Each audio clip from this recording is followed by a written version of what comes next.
বর্তমানে কিন্তু একেবারে শুভ সকাল বাংলাদেশ। সুধী দর্শক, আমি যেখানটাতে দাঁড়িয়ে আছি একটি সরিষার ক্ষেত।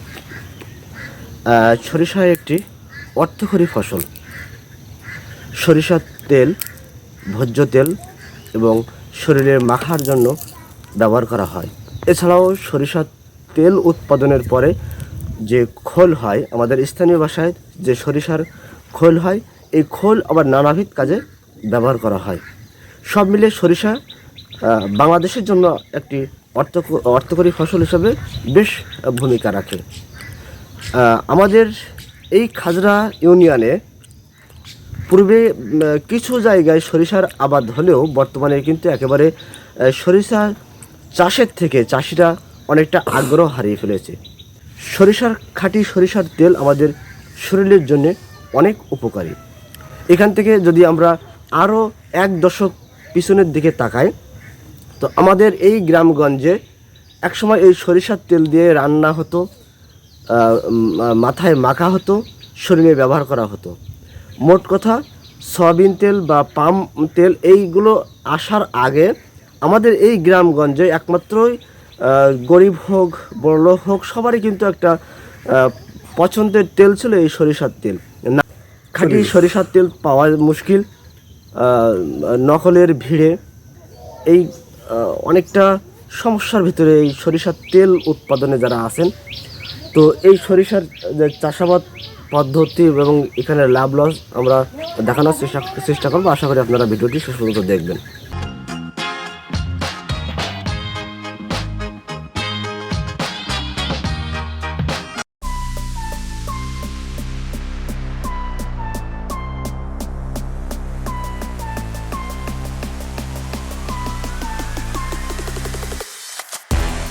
এছাড়াও আপনারা জানেন, সরিষার তেল নিয়মিত শরীরে মাখলে কোলেস্টেরলের মাত্রা হ্রাস পায়, যার কারণে হৃদরোগের আশঙ্কা অনেকটা কমিয়ে দেয়।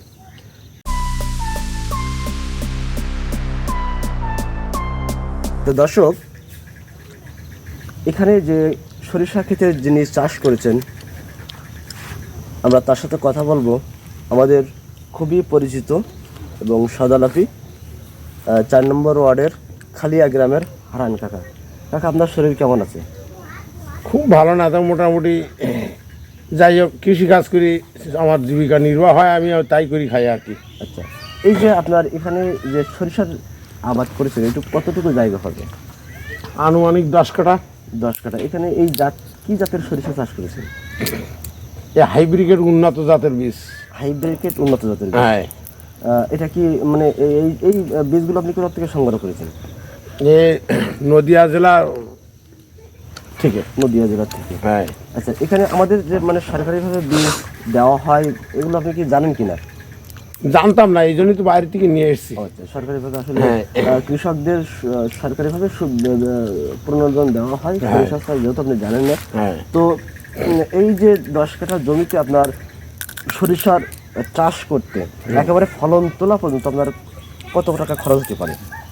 2,000 টাকা খরচ হয়ে গেছে। 2,500 টাকা খরচ হয়েছে। যদি ফলন ভালো হয় তো আপনার কিরকম লাভ থাকে এই সরিষা চাষে? তো আরো 2,500 টাকা সামনে থাকবে। এখন আপনার এই খাজরা ইউনিয়নে কিন্তু সরিষার চাষ নেই বললেও চলে। হ্যাঁ। তো আপনার এই 10 কাঠা জমিতে আপনি কিন্তু অন্য ফসল আবাদ করতে পারতেন, তো এই সরিষা কেন লাগালেন? সরিষা লাগালাম যে এটা আমার নিজের ব্যবহারের জন্য, এই পিওর গাছ বাগানি সরষের তেল খাওয়া এবং মাখানি খাওয়ার জন্য, বা শারীরিক সুবিধা অসুবিধা অনেক দিক থেকে উপকার পাবো, সেই জন্যে নিজে ভোজ্য মানে আর কি বিভিন্ন ভেজাল তেল আর না ব্যবহার করি পিওর গাছ বাগানি তেল খাওয়ার জন্য এই দিয়ে তৈরি করিস।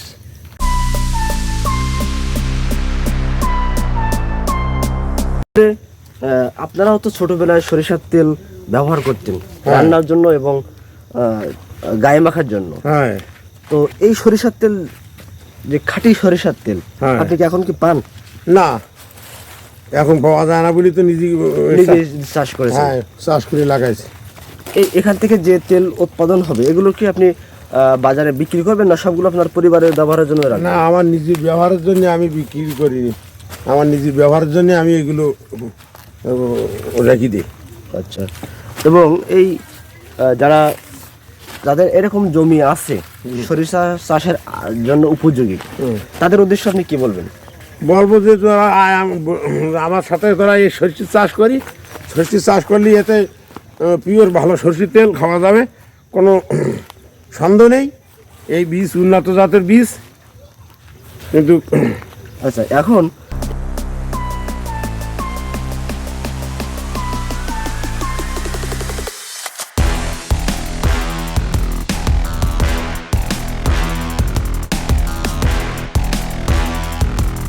কোন ঔষধ স্প্রে করতে হবে এরকম যদি কোনো সমস্যা হয় আপনি কৃষি অফিসারদের পরামর্শ চান কিনা?